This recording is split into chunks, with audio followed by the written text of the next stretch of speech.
Good afternoon, everyone. This is Voice of an American. It's November 21st, 2025. And today I wanted to make a video about the war in Ukraine. And with the current headlines, it doesn't seem to be, front page news right now because of the fire hose of news coming out of Washington, this, unhinged, Trump administration. But I really wanted to make a video about Ukraine because I've been seeing a lot of, propaganda online over the years that is spreading false information about Ukraine, and it's an issue that I care a lot about. In the area I live, there's a really high Ukrainian population, and in this video, I want to, tell the viewers that what happens in Ukraine actually matters a lot to the United States, and we don't have to make a false choice between having a strong relationship with Ukraine and solving all of our domestic problems. So here we go. I'm going to go straight into it. Myth number one. One common myth promoted by people like Tucker Carlson is that NATO provoked Russia. All right, let's break this down. First of all, that's a lie. And it's important to provide some historical context. One of the most relevant treaties that's had a profound effect today is what's known as the Budapest Memorandum. So in 1994, Ukraine gave up its nuclear arsenal.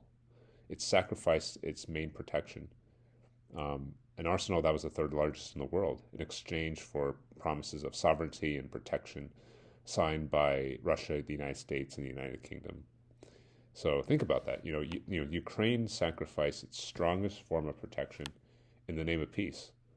And Russia violated that treaty and shattered that promise. Russia promised to respect Ukraine's sovereignty and to never invade Ukraine. And guess what they did? They invaded Ukraine and murdered innocent civilians. And America made security guarantees too. The term may be vague, but it matters. If we walk away now, we send a global message. Never give up on your nukes. Never trust the West. If NATO expansion truly provoked Russia, why didn't Russia invade Finland? Yeah, you heard me right, Finland. Finland shares an 800-mile border with Russia, yet there was no invasion. Why? Because NATO is not a threat. The real threat to Vladimir Putin is democracy. If Ukraine continues on its path towards rooting out corruption and democratizing its institutions, it shows its own people in Russia that a better life is possible. The same way North Korea doesn't want anyone living in their country to see how much more successful and wealthy South Korea is. And it's similar to how, the independence of Taiwan threatens the Chinese Communist Party. Not with weapons, but with ideas and an example. But if you watched a lot of YouTube videos and podcasts from a lot of right-wing influencers, you probably heard the claim that, quote, NATO expansion scared Putin into a corner and left him no choice but to take the whole country. It's pretty ridiculous, and the term NATO expansion is misleading on its own because the terminology implies that NATO is seeking to dominate the region and take over countries that want nothing to do with NATO. But it's actually the reverse. All the nations that used to be a part of the Soviet sphere of influence under the Warsaw Pact, nations like Poland, Romania, the Czech Republic, Estonia, etc., are in NATO for the precise reason that they want to be in NATO, and they met the requirements. The citizens of these nations knew that if they didn't integrate with NATO, they would always be at the mercy of a hostile nuclear-armed Russia to bully them militarily and economically through energy dependence. What about the idea that Ukraine should be banned from NATO to appease Putin? Well, first of all, that would violate NATO's charter, specifically the open door policy. If NATO rewrites its rules just because Putin makes violent threats, how can any member trust its protection? The open door isn't just a policy, it's actually a beacon of hope. It's a light at the end of the tunnel for nations working towards reform, democracy, and peace. NATO membership is an aspirational goal for a lot of developing nations that are working towards democratization and rooting out corruption. That's why the standards for NATO membership are very high. In order to be a full member of NATO, nations have to meet requirements concerning things ranging from domestic military spending all the way to creating safeguards against corruption and to improve the nation's democratic institutions. Even though Ukraine has been working on improving its domestic situation, and has made progress, they still had a long ways to go in terms of full membership. Vladimir Putin knew this, so the idea that NATO expansion forced him to invade is false, because NATO membership was not in the foreseeable future. Regardless, permanently banning Ukraine from NATO would send the opposite message. The message would be clear. If you bow to bullies, you either bow to bullies or you're left alone. It would be a betrayal not only to Ukraine, but to any nation that hopes to apply and be accepted into the alliance. And let's be absolutely clear. Russia has abducted thousands of Ukrainian children, forcibly relocated them, and stripped them of their identity. These are not defensive moves. These aren't the actions of a country that's acting in defense of the supposed NATO expansion. These are war crimes from an aggressor that's on a war of conquest. Let's address another false but popular narrative, the claim that the United States and NATO deliberately sabotaged diplomacy with Russia before the invasion. This is not true. In 2021, the Biden administration and NATO made repeated efforts to engage Russia over its stated security concerns. President Biden met with Vladimir Putin in Geneva for high-level diplomatic talks. The United States and NATO proposed confidence-building measures, including relocating military exercises far from Russia's border and offering limits on missile deployments in Eastern Europe. These were serious offers and concessions aimed at de-escalation without compromising NATO's core principles under its charter. Far from undermining diplomacy, the West bent over backward to avoid conflict. It was the Kremlin that dismissed these efforts and chose war. Another ridiculous myth is that Russia is, quote-unquote, protecting ethnic Russians.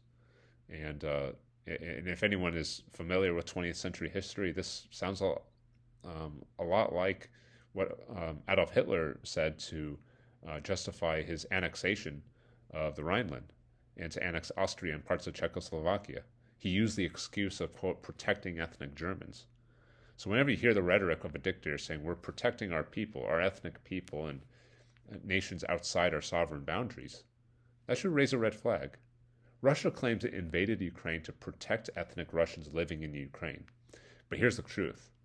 Russia is not only not protecting ethnic Russians, but they're killing ethnic Russians. Thousands of civilians, including Russian speakers in cities like Mariupol and Kharkiv, have been slaughtered by indiscriminate missile strikes and artillery. The so-called liberation that Vladimir Putin claimed has left whole neighborhoods in ruins. Protecting people doesn't mean bombing their homes. It doesn't mean turning schools into morgues. It's not a rescue mission. It's a war of conquest. Another myth is that that you might see on far-right channels like Tucker Carlson and Dave Rubin and Tim Pool, is that Ukraine is run by Nazis. Now this one comes straight from Kremlin propaganda. Yeah, there are some far-right groups that exist in Ukraine, just like they exist in the United States, Germany, and Russia itself. Even strong democracies like France and Germany have faced significant challenges from far-right parties like the AfD and the National Front in France. Even Israel has fringe extremist factions. The point is that fringe parties exist in all societies, but the real question is, how much power do they have? In Ukraine, the far right has never controlled the government, not even close. And President Zelensky is Jewish. His family members were murdered in the Holocaust. In Ukraine's most recent election, you know how much of the percentage that far-right parties got? It was less than 3%. Compare that to Russia, where neo-imperial nationalism is mainstream, and critics are jailed, poisoned, or even worse. So, no, Ukraine is not run by Nazis. This is just dehumanizing rhetoric meant to justify genocide. Another myth, I hate to say it, this is another one from Tucker Carlson, is that Zelensky is persecuting Christians and is trying to erase Christianity.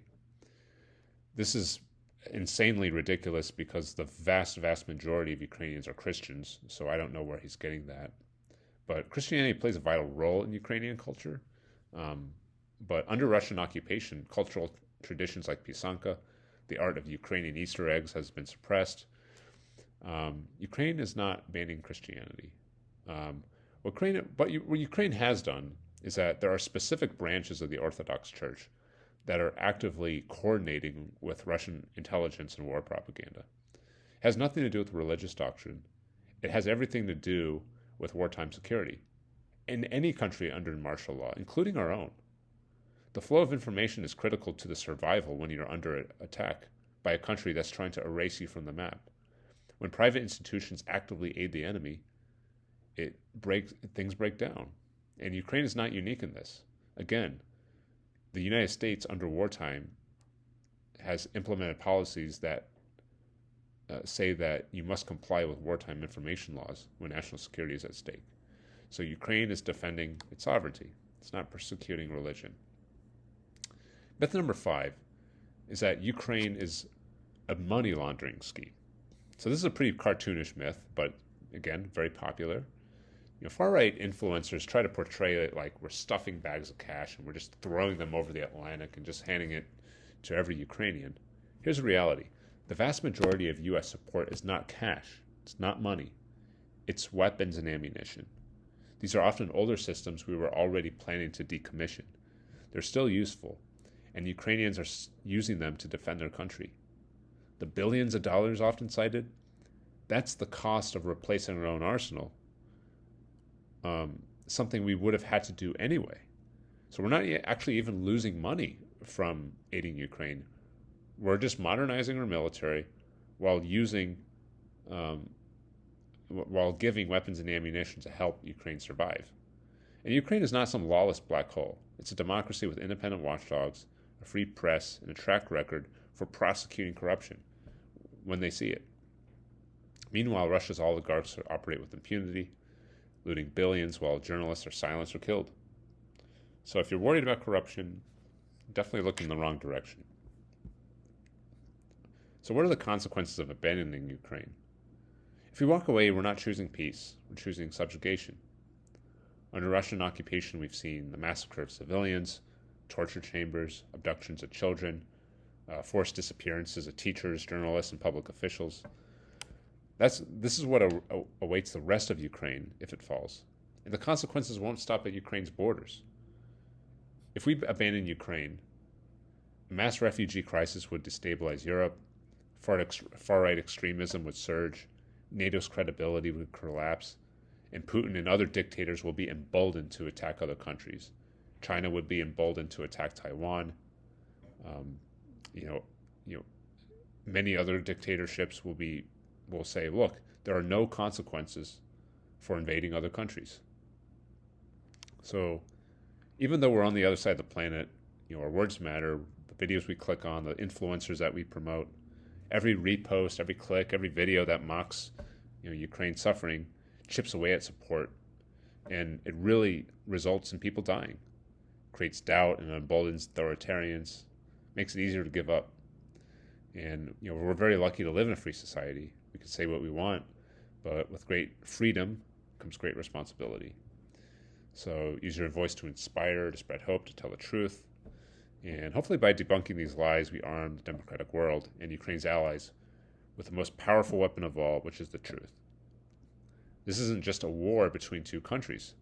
It's a war between two visions of the future, one of conquest, cruelty, and lies, and one of dignity, democracy, and truth. So I hope you learned something as the voice of an American, and hope you all have a good day.